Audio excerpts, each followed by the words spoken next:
AI hits schools like a wave, but some teachers aren't waiting for the government.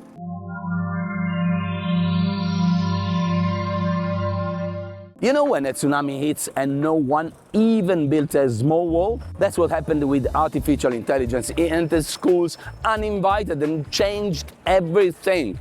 Homework, exams, grades, and even the way we learn. And while government stays still, here in the United States, some teachers have to decide not to wait. They're organizing themselves, no decrees, no bureaucrats, not guidelines.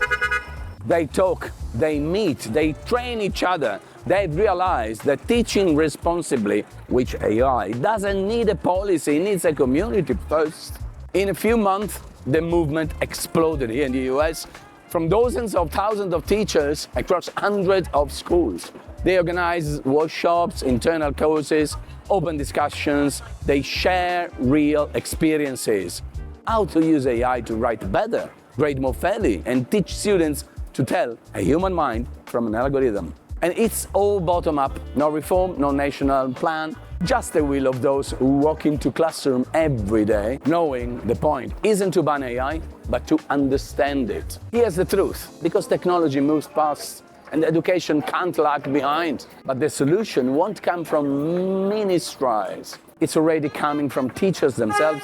They are writing the new handbook of digital education, one session at a time, one idea at a time. Because if technology automates, education humanizes. And in the middle of this storm, there are still teachers who don't just teach subjects, they teach awareness. AI isn't destroying schools, it's testing our collective intelligence. And this time, the lesson comes from teachers, not the state.